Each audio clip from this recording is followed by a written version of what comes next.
अब हामीले चाहिँ 1 मन्थ बेसिक गरिसक्यो होइन। 1 मन्थ बेसिक ट्रेनिङमा चाहिँ हामीले के गर्यौँ, नर्मली बर्गर बन, हटडग बन, slice bread, brown bread, multigrain bread होइन, यिनीहरू बनायौँ होइन।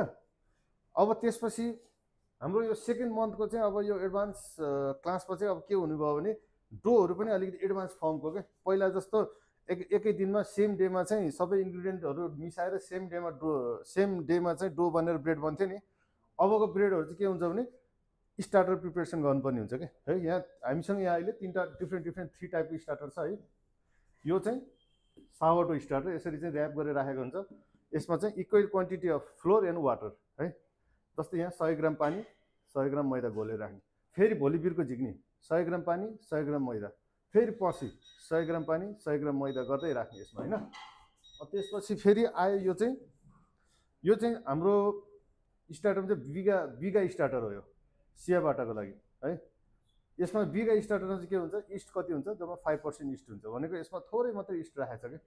अनि यो चाहिँ फेरि के भयो, स्पोन्ज मेथड भयो स्टार्टरको। यो चाहिँ सेम डे स्टार्टर हो है, सेम डे आजको आज। तर कति यसको टाइम चाहिँ कति भने 45 मिनट, एप्रोक्सिमेटली 45 मिनट राख्ने यसलाई। यसमा चाहिँ के हुन्छ, इस्टको quantity all the yeast from the रेसिपीमा जति इस्ट छ त्यो सबै हाल्ने हो।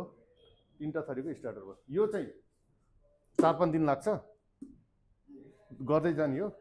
यो चाहिँ 1 डे, यो चाहिँ 1 आवर। 3 टाइपको स्टार्टर, सावरडो स्टार्टर, यो चाहिँ बिगा स्टार्टर, यो चाहिँ स्पोन्ज अथवा पोलिस पनि भन्छ यसलाई है। ओके ल, ठिक छ।